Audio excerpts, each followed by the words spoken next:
Good morning, everyone. It's 3 minutes past 10 o'clock. Apologies for 3 minutes late, but welcome, everyone. Good morning once again. As after 2 years, it's more than 2 years since we left. Unfortunately, we left this chamber, and now we are back as a police board. So it's good to see everyone. First time in 2 years, pretty much. And the last meeting we had was, I believe, March 2020, right? Okay, so we have everything good to go. I think it will take some time to get familiar from WebEx to in-person meeting, I guess. We will begin this meeting with the land acknowledgement. We acknowledge the lands which constitute the present-day Region Appeal as being part of the treaty and traditional territory of the Mississaugas of the Credit First Nation, the Haudenosaunee Confederacy, the Huron-Wendat, and Wyandot nations. We recognize these peoples and their ancestors as peoples who inhabited these lands since time immemorial.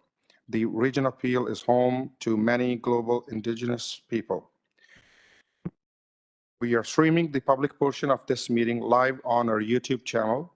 If we happen to experience any technical difficulties with the live stream, please be advised that this meeting is being recorded and will be posted on Police Board Service YouTube channel.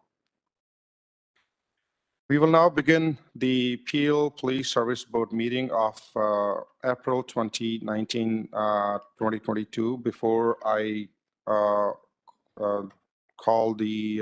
for the roll call, I'd like to welcome our newest member of the Police Board, Ms. Sumita Kohli. Welcome, Ms. Kohli, on the board, and it's so good to see you here with us. It's your first meeting, but especially in person. So if you would like to add something, you're more than welcome. Thank you so much, Chair Chadha. It's a pleasure and an honor to be here, and I look forward to working with all of our board and our directors to serve the community. Thank you. Thank you. And at the same time, I would like to thank Mr. Len Howell, who was with us for 3 years, for his time. On behalf of this board, I want to thank Mr. Howell for his contribution. His term was end earlier this month. Okay, so the roll call, we have all members present except the regional chair, Nando Unica. But rest of the members are here in person. One member, Mr. Al Bauchin, is with us through WebEx. Mr. Bauchin, you're loud and clear. All good with you? Yes, I am. Thank you, Chair. And sorry I couldn't be there. No, that's okay. I guess that's the hybrid mode we are in. The next item we have is declaration of conflict of interest. Does any member have any declaration of conflict of interest? Seeing, hearing none. And the next, we would like to ask the chief for the updates. And before Chief, will ask, while we ask you for all the updates, if we have discussions about the auto thefts and recently unfortunate incidents in Peel, if you can please talk about that, or some of your team member can talk about that. Thank you. Thank you very much, Chair, and good morning, Board. And I just want to acknowledge that we, as a team, appreciate being back in person. This is the first in person for almost more than half of us as a leadership team. So we're thankful to be back here.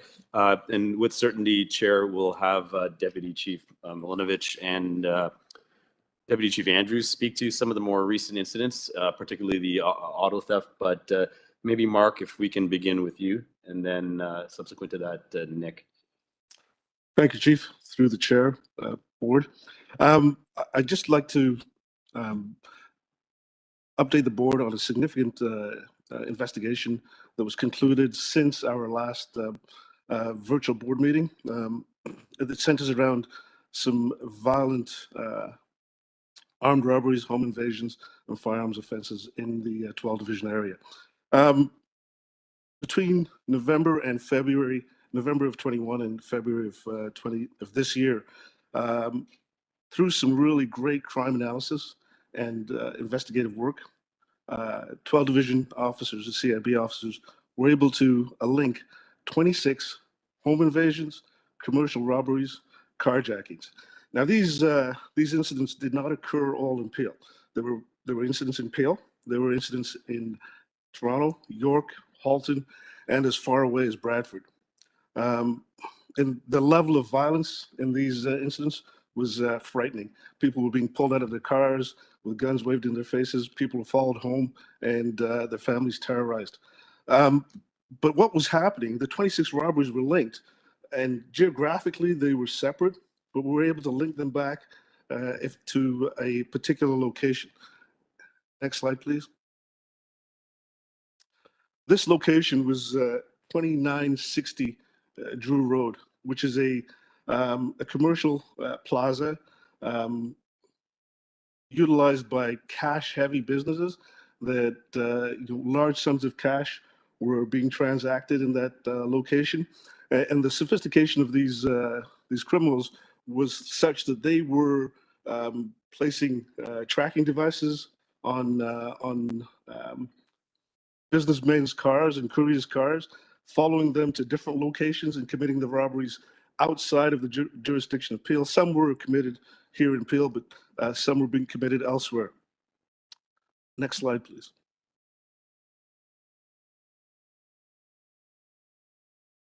So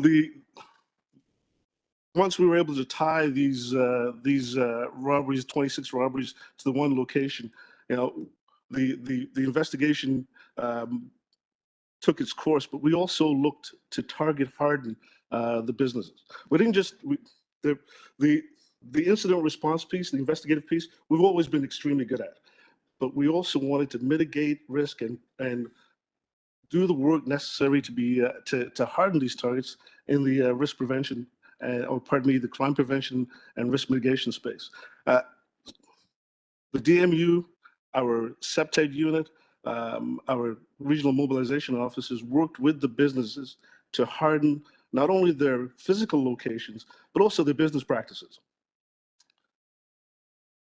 While doing that, we were also able to execute a number of warrants, making a significant number of arrests. Next slide, please.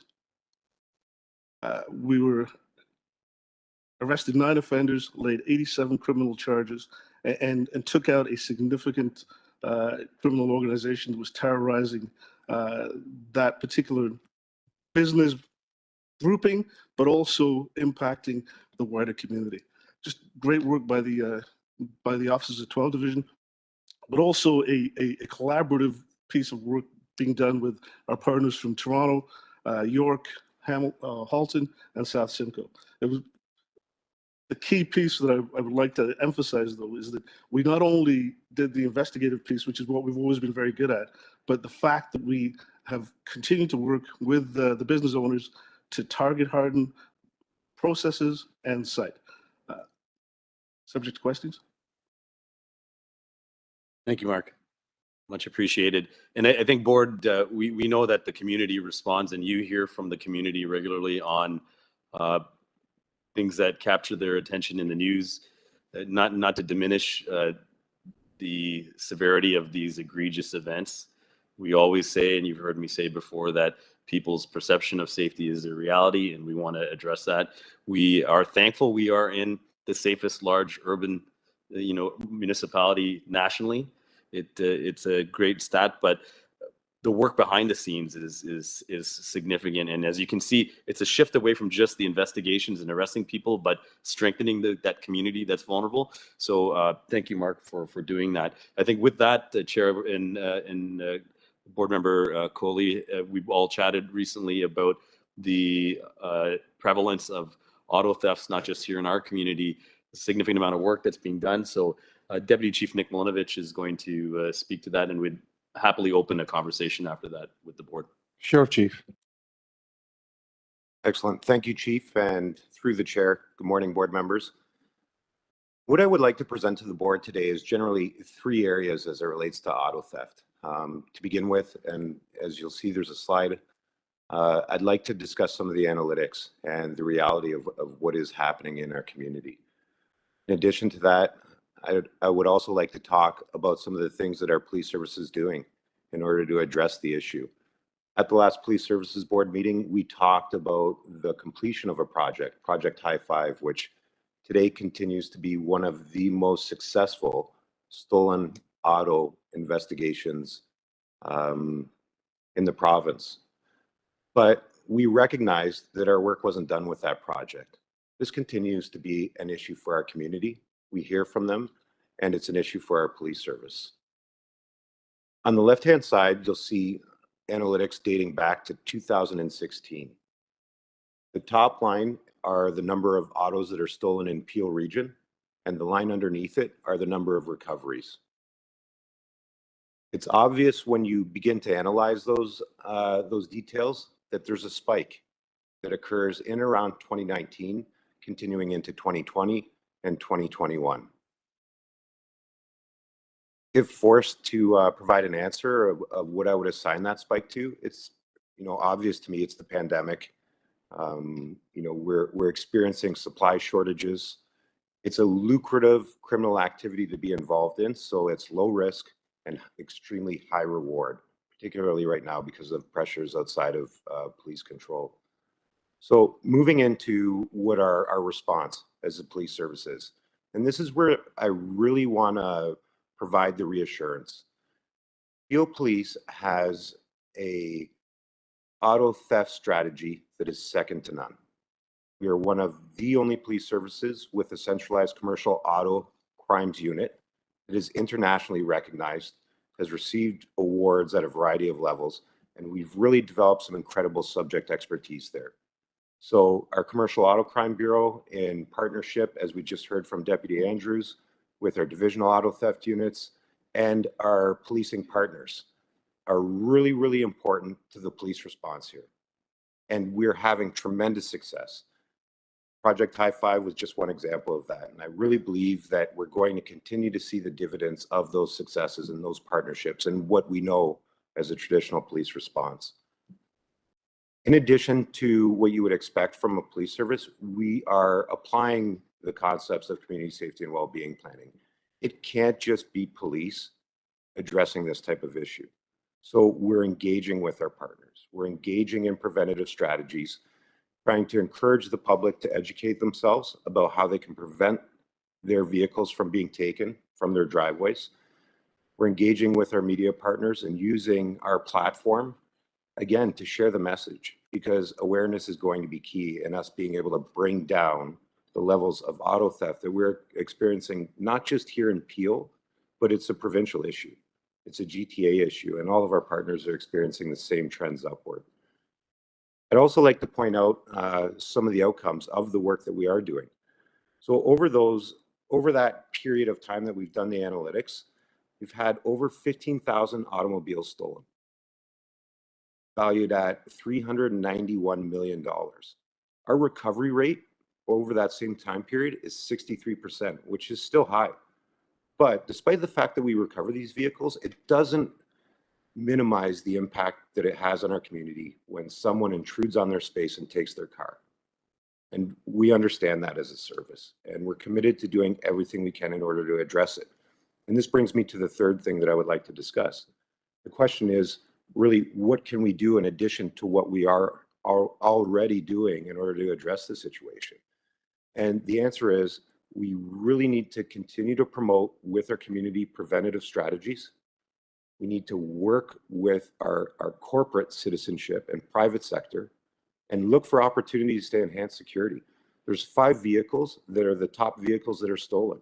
We need to work with those manufacturers and take advantage of opportunities to improve there. In addition to that, there's industry stakeholders that can help us. And this is really where I think the opportunity is. So it'll be the combination of a comprehensive police response, again, which is second to none, with support from all of our community stakeholders and the support of the board, thankfully, that is going to make a difference. Thank you, Chief. Thank you, Nick. And we appreciate you outlining the opportunities. And I know the board has a desire really to help support that. And I just want to say, very similar to the way the board did in early 2020 as it pertained to strengthening our response to gun and gang violence, increasing our connectivity with other partners. I see this as another potential opportunity should the board decide. Thank you, Chair. Thank you, Chief. Thank you, Deputy Milanovic. I will just go through some of the comments and then I'll ask my board colleagues to, if they have something to say.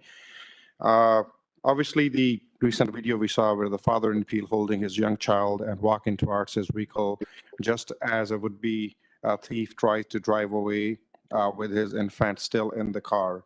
I think we agree that the video sent chills down all our spines. Auto vehicle theft are on the rise. This much we all know. When someone has their vehicle taken from their own home, their driveway, their businesses, it is a very traumatic experience, especially when the hassle they all go through even after. For those who have experienced this, and there is a shock, fear, and insecurity and rising costs associated with insurance premium increases and prospect of purchasing a new vehicle. As a board, I think we want to show the community how seriously we take this issue and that we want to do everything in board's power to address the issue. But as Deputy Milanovic mentioned, and this is not just in Peel, this is GTA wide. Oftentimes, when I interact with the community stakeholders or the people, they come. Obviously, we are in Peel, and that's where we are responsible to talk about. As we all know that in 2021 saw a record high in auto theft, we also know Peel Regional Police have been taking auto thefts in a very impressive way. In fact, in January this year, Peel Regional Police, along with Halton and York regions, executed Project High Five, which led to the arrest of 24 people and the record recovery of 217 vehicles with over $11 million. This is a great achievement and worthy of a praise. At the same time, we have partners in federal and provincial governments who all want to see auto vehicle theft reduced. We will work with our partners to help reduce the opportunities for thieves to take the vehicle and to get them out of the country. Overall, what I have seen and read in the news that there's only 3% of those the containers being shipped out, the export, the CBSA. And again, I want to acknowledge and thank the CBSA for the work they're doing with all their resources. But this is something where it's missing. That the vehicle gets stolen here in Peel or in GTA, you can see those videos, and those vehicles are all over the world. You can find them.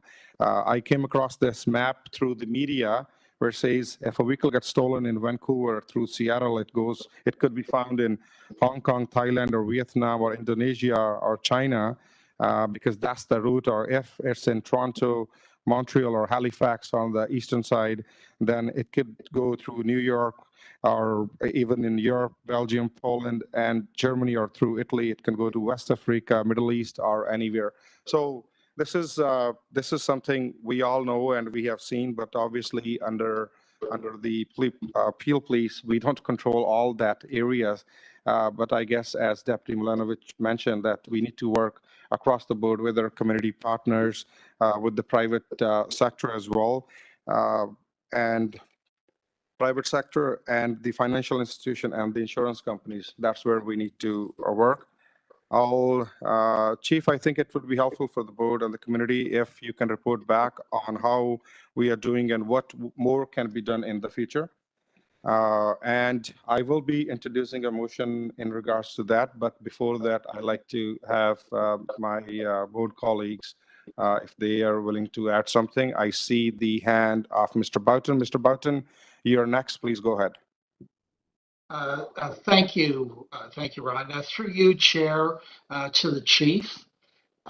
One of the earlier slides showed a number of handguns that you had seized during these arrests. Are you chasing the origin of these handguns? And if so, can you report to us the source of these handguns that you got during those arrests? Thank you, Mr. Bowden, for the question. And yes, I can confirm that when a firearm is seized by our organization or any police service in Ontario, Canada, there are mechanisms to track where it's possible the origins of the firearm. If a serial number presents itself available, which on some cases they are eliminated, we have the ability to do the tracing. I can say just anecdotally, I'm kind of looking at Deputy Milanovic, is last year we were roughly about over 80% of the seized illegal handguns were traced to U.S. Origins. I can say that that's relatively consistent percentage. Some of them, as I said, can't be identified, but we know that they do come across from the States in a variety of different mechanisms, whether they be people transporting them or them coming by air, freight, land, or sea. As you know, there's multiple ports of entry.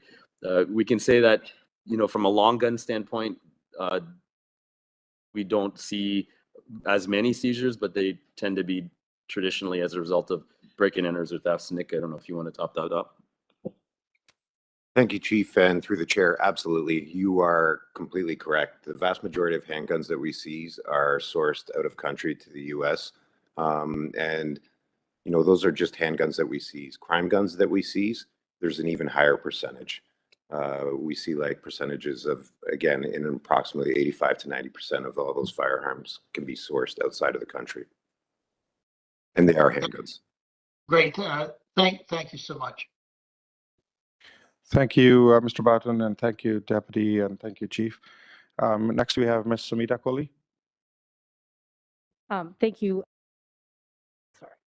Thank you for the presentation on the car thefts. I just had a quick question for you. Maybe you can elaborate a little bit more. So the number of cars, being stolen has gone up quite significantly, and the retrieval rate has plateaued over the last 2 years. I know that Chair Chadha mentioned, for example, the fact that 3% of the containers going out of the country are, being inspected. What are some of the other reasons you think this is happening in the sense of the retrieval of the cars? Thank you for that question, and through the chair. It's a combination of things. As I mentioned, it becomes a risk-reward ratio. Mm-hmm. As we begin to experience a supply shortage, the demand, particularly overseas, has elevated. So Mm-hmm. each vehicle, in terms of reward and financial reward for the organized networks that are involved in this, can be anywhere $80,000 to $100,000. So Okay. you combine that with not as comprehensive a plan to prevent these cars from leaving the country. And then there's other pressures like, the sophistication of the networks. Mm-hmm. These are organizations that are formed exclusively for car theft. And they've become incredibly sophisticated, and their ability to take advantage of some of the things that they've identified in the vehicles that are wanted or popular overseas has reached and achieved new levels.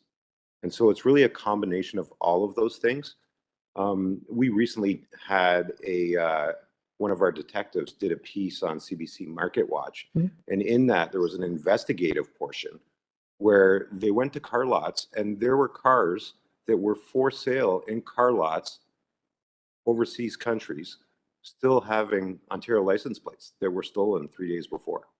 So that just gives you an idea of the Mm-hmm. scope of the issue and the complexity and sophistication. So it's a combination of all of those things. Thank you. I guess we have seen the top vehicle, the list of the top vehicle in demand, and that's what unfortunately got stolen the most. Like there are some vehicles, they are in high demand or they are disappearing more. That's right? Yes, Chair, that's correct. The top 5 vehicles are Land Rover, Toyota Highlander, Lexus RX, and Ford F-150s. And those vehicles in Peel and beyond Peel are the top 5 vehicles that are targeted for theft and for export out of the country through those criminal networks. Thank you, Deputy. Any other board member who would like to? Deputy Mayor Martin Medeiros. Thank you, through you, Chair. Thank you very much. I guess the question I always get is that if we know that they have to use, they have to go through border controls, and explain to me, because my understanding, again, I don't know, that in the US, it's a lot more difficult to do it in comparison to Canada. In terms of, I guess, providing more insight in terms of, what are their challenges? What can we do politically with our local MPs and start rattling the cage on this? Because to me, it just seems, when I hear, notwithstanding the great work that Peel Police are doing and all probably local police forces, but if we know where they're going, because the classic story I always hear, oh yeah, it's already on a boat to, and I saw that actual video piece, which was very informative, and I shared it with many of my residents on, I forget the CBC show, but it really provided that inside information. So where's the disconnect? What's happening there? Thank you for that question. And again, through the chair, it's not an easy question to answer. I really believe that there's a number of factors that are creating that disconnect. But when we look to what potentially the solutions could be, as I mentioned, it is collaboration with our partners. We do some amazing work with Canada Border Services Agency. Doing more of that work together, along with the resources for those agencies provided for this issue, are really going to make the difference for us. And so that's where I think the opportunity is. If we can be more strategic in the containers that we are inspecting and make it more difficult for people to export stolen vehicles, that's where that combined with some of the other things that we talked about, and it's not one single thing that will have an effect on this on this issue. Yeah. Policing alone won't do it, but if we combine all of the agencies and all of those areas where we know there are gaps into one program, that's when we'll slowly begin to be able to have an impact. So I guess through the chair, the basic question then is, how do we get into that one program? So I think what we're trying to, when we hear words about collaboration, partnership, being in this political game, I understand what that means. They're all great words, but we're looking for action. So from our perspective, I think we have a responsibility with our local MPs and our federal representatives. But is it a question of, what stops a blitz at a port authority in Montreal, where apparently that happens? What stops a 2-week blitz? Is it because of commerce? Is it, the lack of capacity? If it's a lack of capacity. So I guess what I'd like to drill down, and I think that's part of the motion, is what are the specifics? How can I help you do your job better, right? So how can we advocate in a much more aggressive way and shine a light on this? Wonderful. Sorry, Deputy. It's a great question, Deputy Mayor Medeiros. I guess I'm not sure maybe if I'm asking too much, but if you can think of, because the demand is there in the overseas market for these stolen vehicles. And again, I'm not in the position to tell the government what to do. If there's a temporary ban on the used vehicle export for some period, maybe some months or so, so maybe then that can bring down all these carjacking and car thefts. But again, I'm not in the position to say, but just to add Deputy Mayor Medeiros' comment, please go ahead, Deputy, and or then maybe Chief. I'm sure Nick has some things to say, but I think to your question, Deputy Mayor, is that we need to, I think, get these people at the table, perhaps. There's a lot of complexities at CBSA, declarations, their ability to inspect, the time to, and so, I think, we think go as far as banks, right? We had some suggestions about financial institutions notifying police on stolen autos, which are written off as losses. There's multiple ways to mitigate. So perhaps if the board moves towards the engagement piece initially, we may open the door to understanding the issues. And through the chair, by no means am I putting the onus on our regional police. Like, what I'm trying to say is that I need to sort of understand when I sit here, because I have a suspicion that's going to be, what we're going to hear is a resourcing issue. That, potentially they don't have the capacity to be looking at and checking everything.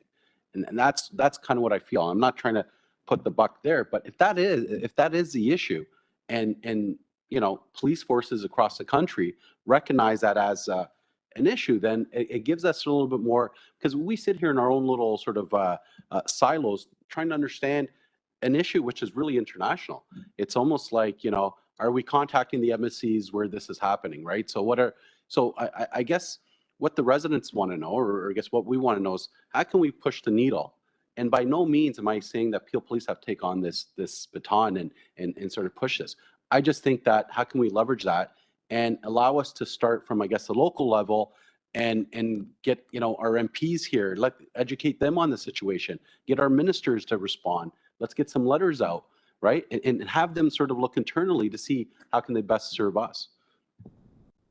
Thank you. And through the chair, you are 100% right. And I really think these are the conversations that begin that. For me, it's about creating the momentum. So we have an incredible platform here. We have the ability to create conversations that build into the momentum and bring the right people to the table. We have the expertise to help. And despite the fact, and I appreciate, by no stretch of the imagination, are we tasking Peel Police?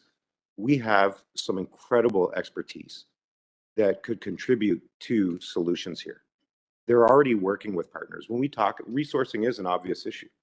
One of the plans that we have is to supplement resourcing with our expertise and work with our partners on blitzes, as you mentioned. There's other plans that we have too, which I would suggest are probably best positioned for an update in June, because again, I don't think we want to show our hand too heavily publicly at this point, but it really is about the conversation, getting the right people at the table and the expertise at the table, brainstorming and I will say, and just lastly through you, Chair, the elephant in the room too is these car manufacturers. Like with all the technology and the advances, it seems like they make it easier now for people, because from what I saw from the video was relatively in a couple minutes. So the car manufacturers themselves, what are they proposing? How are they trying to address this? So I think there's a lot of players. I do recognize the fabulous work, again, I don't want to speak from a personal perspective, but again, when that happened to me, Peel Police, and I've heard from other people, attentive, great. These initiatives are good. It's good that we sort of, the great thing about this motion, I thank you for the motion bringing forward, is the fact that hopefully following this direction, that maybe we'll send communication to, relevant ministers and relevant that and get that in the media, because I think this gives us almost a call for action, this motion. So I think the motion, I'm really happy to second it if you don't have a seconder, and maybe all the board can second it. But I do think it's time for us to shine a light on this, that because again, there almost seems to be, as you suggested, and from what Deputy Chief Andrews talked about the previous and what we investigated, a lot of this are interlinked. So it's not a, auto theft is happening here and gangs and guns are happening here.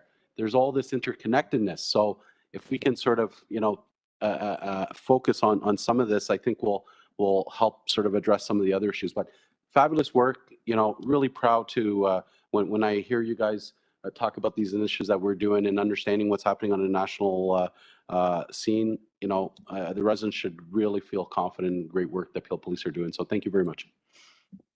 Thank you, Deputy Mayor Medeiros. Chief, you want to add something? And then I'll go to Mr. Boughton, but first to Chief and then to Mr. Boughton, please. No, thank you. We'll, as an organization, obviously, we'll support the board's interest in educating our elected officials in whatever capacity we can do. So thank you. Thank you, Chief. Mr. Boughton, your hand is up, so you're the next. Thank you, Chair. And just a comment. As you know, I've spent 50 years in the transportation industry, and I think you would be shocked at how few containers that are exported from Canada are ever looked at. We have a hard enough time inspecting containers that are inbound looking for illegal cargo. So those that are outbound, it's they're not looked at. I think that's where we need to start to say how many of them are being inspected. If the manifest says that the container's full of used auto parts or whatever it is, how many of them get inspected? They get stacked, they get put in the container, they get run to the port of Montreal, it gets lifted, they go on the ship. Once they're lifted on the ship, you can't inspect them. So I think you would be shocked to see what level of inspection there is. In other words, once they're in that container and they're out of the region of Peel, the chances of ever grabbing them, I think, would be slim and none. Thank you, Chair. Thank you, Mr. Boughton. Any other board member wishes to add anything in regards to this before we introduce the motion? Okay, so I'll ask our Executive Director, Mr. Rob Sharpe, if you can read the motion. Thank you, and through you, Chair. The motion moved by Chair Chad and seconded by the whole board, that the Peel Police Services Board and Peel Regional Police explore options to reduce vehicle thefts by collaborating with the federal and provincial governments on systemic changes to help eliminate the opportunities to transport vehicles across Canadian and international borders. The board and Peel Police will also work to advocate on behalf of Peel residents with the private sector, financial institutions, and insurance companies to address auto thefts at every step of the process.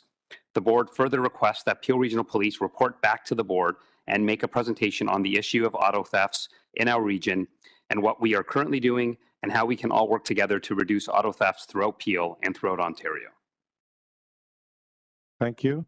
I'd like to move this motion. Councillor Medeiros? Yeah, I would just provide an amendment, and the amendment would be simply to share this correspondence with the provincial MPPs and also MPs.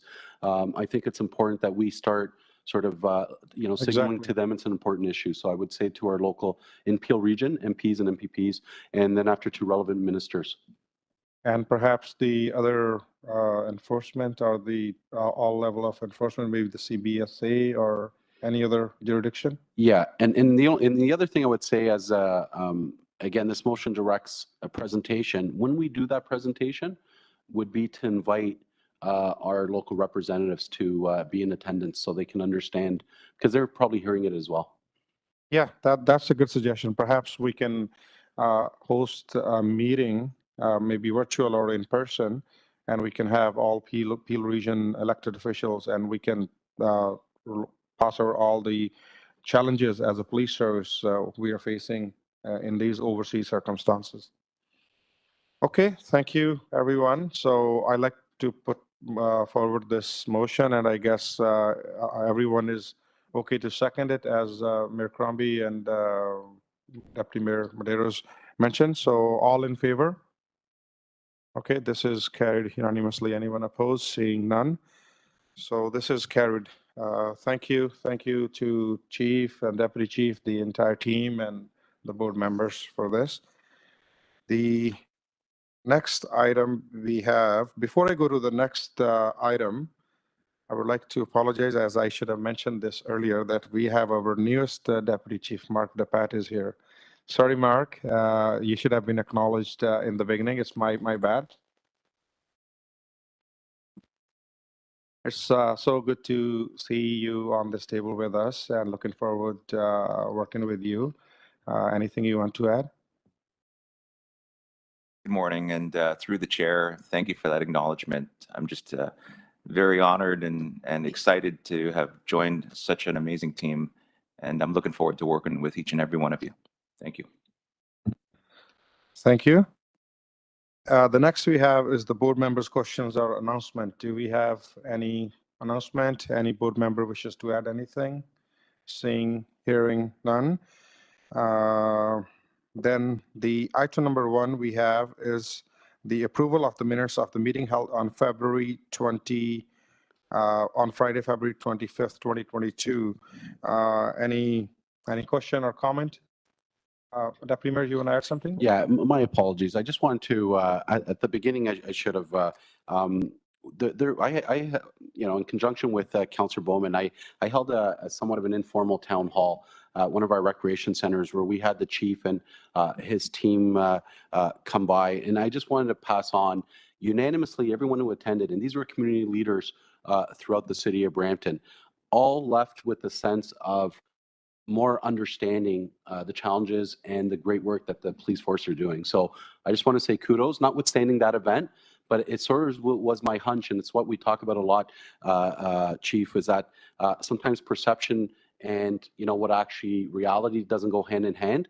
And, doing things, in that sense, and I know we are doing it, but I just can tell you how many emails and things I'm going to pass on to you that the feedback I got was just, now we understand why we're doing this. Now, we can see where the direction they're going in the future. So the feedback was just so positive. So thank you very much for doing that. Thank you, Deputy Mayor. To my item number 1, may I have a mover and a seconder to adopt approval of the minutes, moved by Vice Chair Atias, seconded by Mayor Crombie. All in favor? This is carried unanimously. The next we have the presentation, the International Peace Operation. Chief, would you like to introduce the presenter? Yes, absolutely. So thank you very much, Chair. I'm going to turn it over to Deputy Andrews. I just wanted to acknowledge that we do a lot of efforts here to increase Peel's profile and footprint. On Saturday is the Ontario National Police Memorial at Queen's Park, where thousands of officers will be attending. That's part of our commitment to honoring our profession here in Ontario. But there are other efforts that we're doing to make sure we have our footprint in international spaces. We believe that our community deserves to know that we are directly connected internationally, which is an extension of our commitment to diversity here. But we also look at opportunities to grow our people. So it's my pleasure to hand it over to Mark. Did I just say everything that you were going to say? Thank you, Chief. I'll follow up, Chief, through the chair. The Chief alluded to it in his brief comments there, but as part of his mandate, the Chief has sought out opportunities for Peel Regional Police to expand our footprint beyond the traditional, or what is seen as the traditional community engagement space. As part of that effort, he tasked a team to connect with our federal partners at the RCMP and determine the possibility of PRP participation in the International Peace Operations Program, commonly referred to as IPO. Over the past 30 years, Canada has deployed 4,000 police officers to peace missions around the world in 33 countries, including Sudan, Kosovo, the West Bank, Afghanistan, and the Ukraine. These officers help rebuild or strengthen the police services in countries that are currently experiencing conflict or upheaval.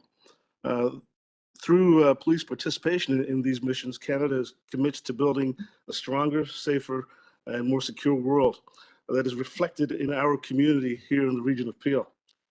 Serving on a mission is a unique opportunity for police officers to contribute to public safety in a unstable country, but it also allows them as individuals to improve their problem solving, leadership, and intercultural skills.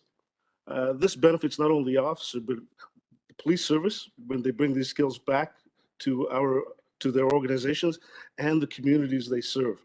The relevancy of the IPO program could not be more front and center at this time when we look at what's happening in conflict zones around the world.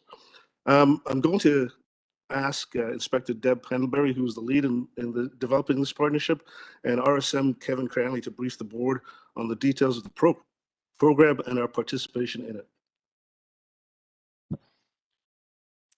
Thank you, Deputy Andrews and Chief Duriapa. And on behalf of Staff Sergeant Kevin Cranley and myself, Deb Pendlebury, I'd like to thank you, Chair and board members, for this opportunity to give you an overview of Peel Regional Police's partnership and involvement with the International Peace Operations Program, or IPO, as you will hear Kevin and I refer to it as. So the IPO is a program through which Canada deploys Canadian officers to peace and stabilization efforts throughout the world. Next slide, please. This program is managed through something called the Canadian Police Arrangement, or CPA, and essentially it's a tri-partnership between 3 agencies: Global Affairs Canada, Public Safety, and the Royal Canadian Mounted Police. And the RCMP are essentially the stewards of the program within Canada. They plan, evaluate, select officers, train, and provide support throughout all missions. And by sending officers to peace and stabilization operations, Canadian officers have the opportunity to work closely with local police in different countries and local communities. Although the role that they fulfill in mission can be varied, The overarching aim of the program is to strengthen democracy, human rights, reinstall rule of law, and advance Canadian values and interests. And by supporting the development of professional policing services around the world, it's Canada's contribution to building a safer and more secure global environment. Next slide, please. So as the Deputy mentioned, Canada has been deploying since 1989 with over 4,000 officers. And it's not the first time Peel Regional Police has been involved in this program, albeit some years back, this program did look a little bit different than it does today. I remember in my time with Peel Regional Police, a superintendent going to Afghanistan and a sergeant being deployed to Kosovo. But the program's really developed over the years, and we're really reintegrating back into this program as essentially a new partner. The program in Canada provides opportunities to municipal, provincial, federal, Indigenous police services to partner and contribute to this program. I know the Chief will be familiar. It's a program that Halton has adopted or is partnered with. Toronto Police Service is another one that's local within the GTA. And as I mentioned, contributions to mission, which Kevin will touch on in a little bit more detail, can be very varied in regards to the roles that the officers will fulfill when in mission. Next slide, please. So there's a variety of different types of missions that an officer can be involved in. The most common is what you'll see on the left, the peace and stabilization operations. And there can be various platforms through which an officer can deploy within the framework of this program. It can be through the United Nations, the European Union, or bilateral government-to-government agreements. But there are other opportunities, although not as common, through things such as the International Criminal Court and tribunals, and other deployments known as ancillary deployments, which could be short deployments after a natural disaster. So, for example, they sent officers to Haiti after some of the earthquakes to do victim identification. Next slide, please. One of the questions that is often asked is it safe? And no mission comes without risk. But the reality is RCMP do an excellent job of both pre-mission and during mission of assessing the risk to the officers and having a really good global overview of the situation in those countries. They always send two officers into mission, two Canadian officers into mission together. Canadian officers are regarded very highly out of country because of our training and education that we have. And they found that the success of mission is enhanced when you have two Canadian officers working side by side as a resource and support for one another. Members always, however, remain employees of Peel Regional Police. They would be seconded to the RCMP, and then if it's a UN or EU mission, they would then be loaned to those respective organizations. Missions are typically 12 months in duration. Ancillary deployments such as the victim identification could be anywhere from 2 weeks or whatever that particular deployment requires. But when you're talking about the peace and stabilization missions, they're generally 12 months long. And as I mentioned, there are various roles that are advertised through mission bulletins that are sent through to the IPO coordinator of each respective police service. And that's the role that Staff Sergeant Cranley fulfills currently. So I'm going to ask the next slide and ask Kevin to take over. Thank you, Inspector. So moving forward, when we look at a candidate selection, after we've signed our MOU with the RCMP, Peel Regional Police created an internal selection process. We put that process through. We now have 9 officers that are in this internal pool. What happens next is a staffing request comes from the RCMP that lays out specific mission requirements that obviously could include language skills and other investigative proficiencies. These mission bulletins can involve various positions, which go from constable ranks up to superintendents. And they look at different aspects of community safety, where we could be putting officers in mission, promoting foundations of community policing.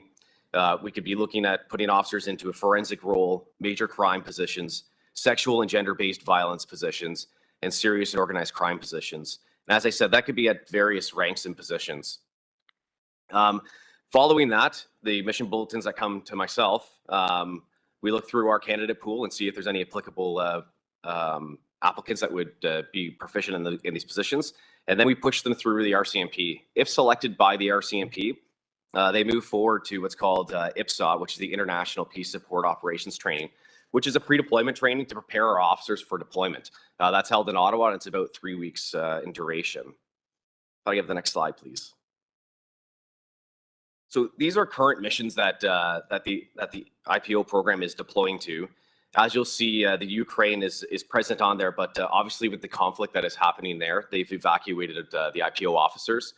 But obviously the intention will be once things stabilize there will be a tremendous need and a re-emphasis on providing policing efforts there. You'll also notice that the Netherlands and Switzerland are on this current missions map, which may seem questionable, but the reason that they're there is that's where the International Criminal Court and war crime investigations take place, and that's where we assist them there. Colombia, we haven't deployed anybody there yet, but it's transitioning from an armed conflict, which spanned almost 50 years, resulting in a vast area of the country with weak governance. So this transition is going to involve the transformation and adoption of new capabilities required by the Colombian National Police. Next slide, please. As the deputy said, there's numerous advantages to our officers, the organization, and to the Peel Region community. Probably most importantly, allows us to promote our local initiatives on an international stage. It allows us to push forward our community safety well-being plan, as I said, on an international stage. It allows us to stabilize fragile and conflicted areas where PRP will enhance the Peel Regional Police standing in the international community. Develops our officers while providing unique experiences that provide tangible results that strengthens relationships in our marginalized communities and in our community.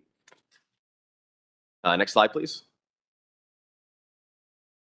So as I said, we currently have 9 applicants in our pool that are ready and willing to deploy.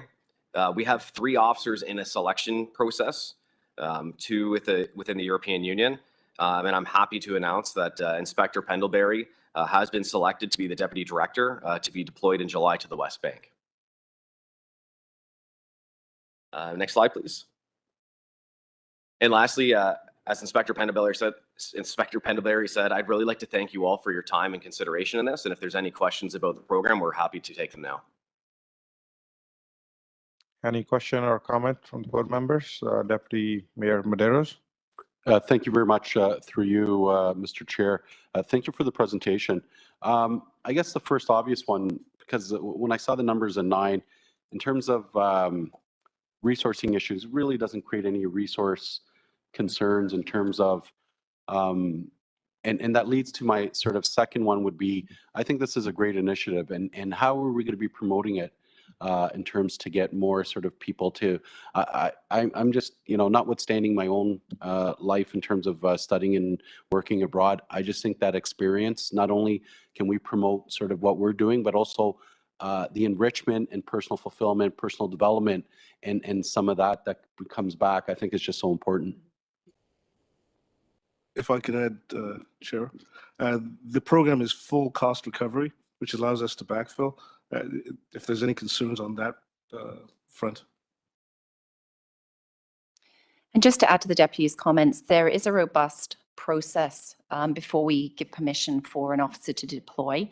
The Peel Regional Police maintains full control over the numbers that we send into missions. So although we have 9 in our internal pool, we picked a number that gave availability for officers to deploy, but we've also warned the pool that it's unlikely that all 9 will deploy.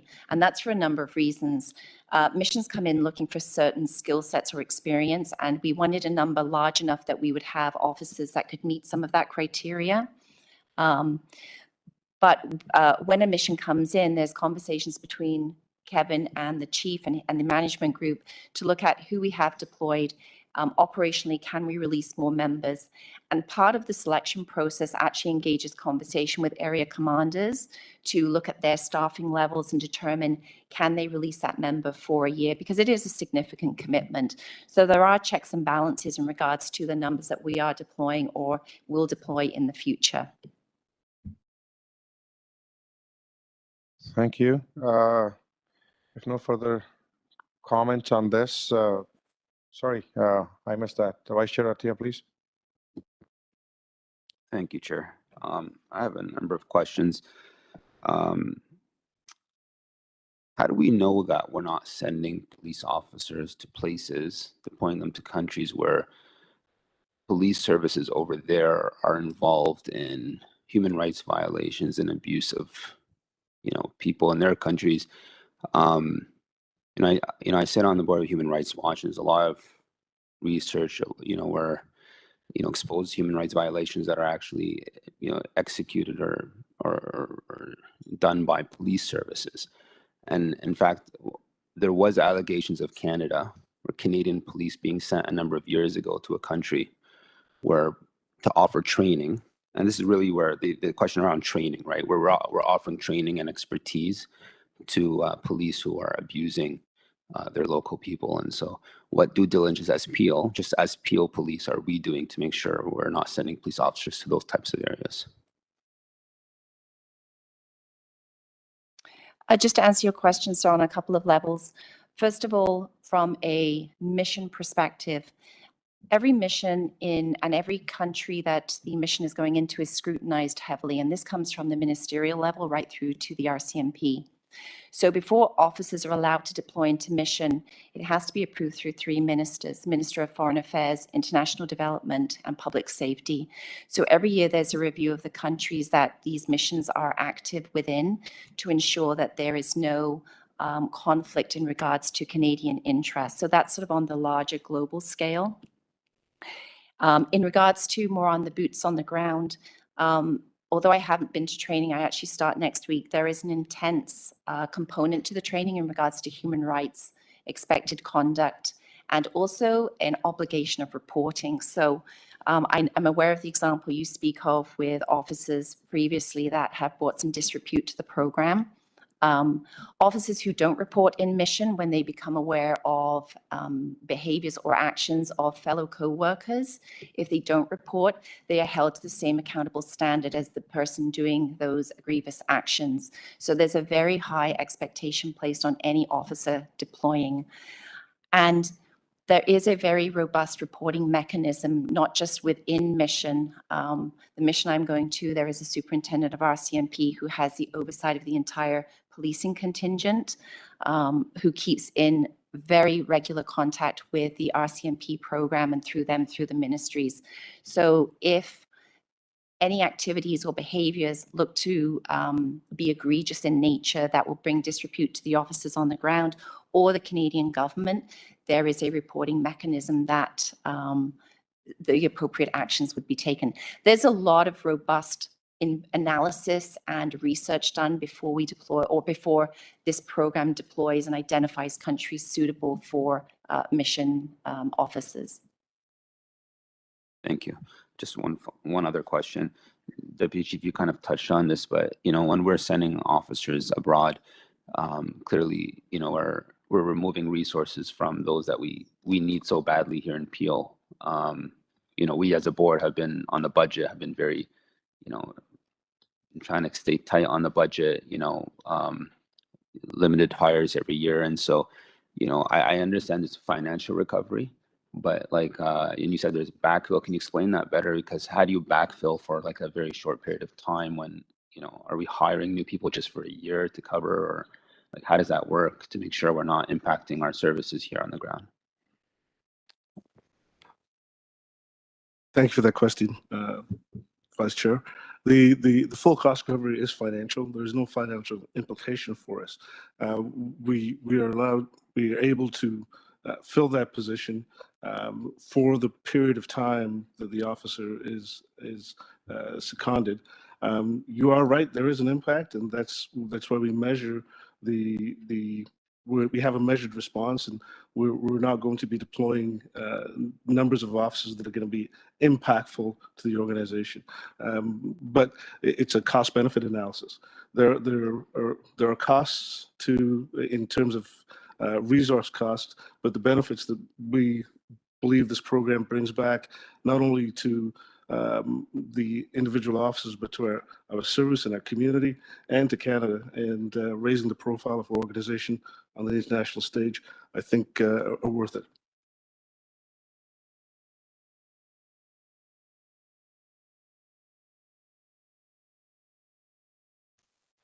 Thank you, Vice Chair Atia, and thank you, Deputy. If no further comment or question, may I call to move to receive this presentation. May I have a mover and seconder? Moved by Vice Chair Atia, seconded by Deputy Mayor Medeiros. All in favor? This is carried unanimously. Thank you for your presentation, Inspector Pendlebury and Staff Sergeant Cranley. Thank you very much. Thank you. We will now move to the new business consent motion in accordance with the board's procedure policy. We will now move into the consent motion for the consent agenda. The consent agenda deals with item considered routine. Item 4, 5, 6 were received and reviewed by the board's Finance, Audit, and Risk Committee and forwarded to the board for the information. Do any member wish to remove any item for the consent? From the consent? Hearing none. Can I have a motion to approve items 4, 5, and 6? May I have a mover, please? Mr. Boughton will move, and Mayor Crombie is the seconder. All in favor? This is carried unanimously.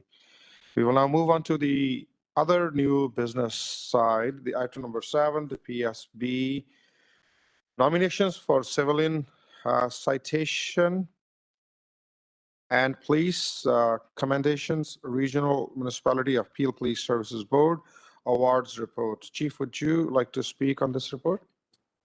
Thank you, Chair. And just for the board's clarity, on an annual basis, the board approves civilian and our own members that are citizens, and our own members that are being recognized. What it culminates in is in later time this year, we actually have an awards ceremony, which has been mitigated due to COVID. We're hoping to September, subject to the board's approval of these recommendations, to bring you all together with the amazing men and women of our Peel region to celebrate these awards. So with that, Chair, I'll just leave it to you and the board.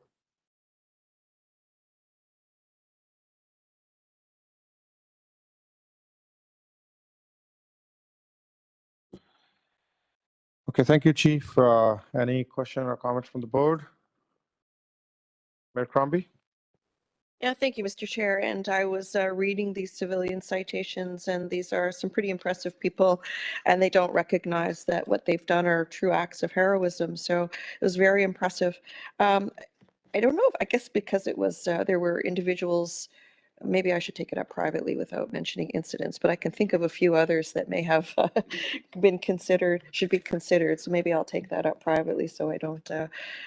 But anyways, I just really wanted to say thank you, a big thank you to these individuals. And I'm sure Vice Chair Atia and I are sitting here thinking we may know some others that we may nominate to you. Thank you. Thank you, Mr. Chair and Chief. Thank you. Chief, would you like to add something? Just to follow on to the mayor's comments, we would certainly welcome that conversation. There are a variety of mechanisms for us to recognize citizens or our own members. And just to top that up, this week or last week, we had 2 officers receive the Ontario Medal of Bravery, Officer Beccario and Patak. So, Mayor, if there are other names that we consider, we'll happily find other vehicles to recognize them or include them in this. Thank you.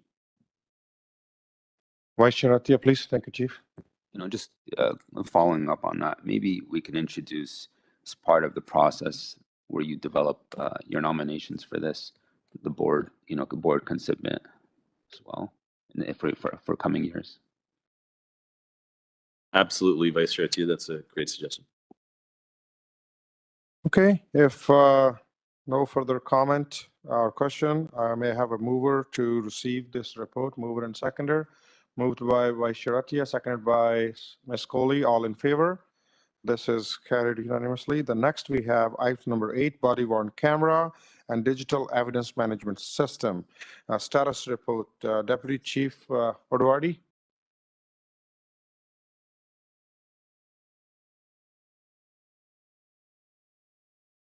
Okay, good morning, and thank you, and through the chair. I was just checking with Deputy Chief Andrews before I threw him under the bus here momentarily. However, the body-worn camera project is continuously gaining ground. You may notice that there is a 92% completion rate on the project. And what that essentially means is that all frontline officers since December, in fact, have been equipped and are utilizing body-worn cameras. The digital evidence management system portion of the initiative is well underway as well. And that is essentially the 8% that we need to complete the project, as well as outfitting some of the non-uniform members of the service with body-worn camera. And we're figuring that out exactly how to do that. And that goes for everything from logistics to physical location of a camera to how we continue to develop the program policy and audits. So we are progressing quite well. I do want to mention that one of our officers will be receiving an international award based on some body-worn camera footage that will be recognized at the end of May. I'm not at liberty to discuss the specifics of that exact scenario, just because it is still before the courts.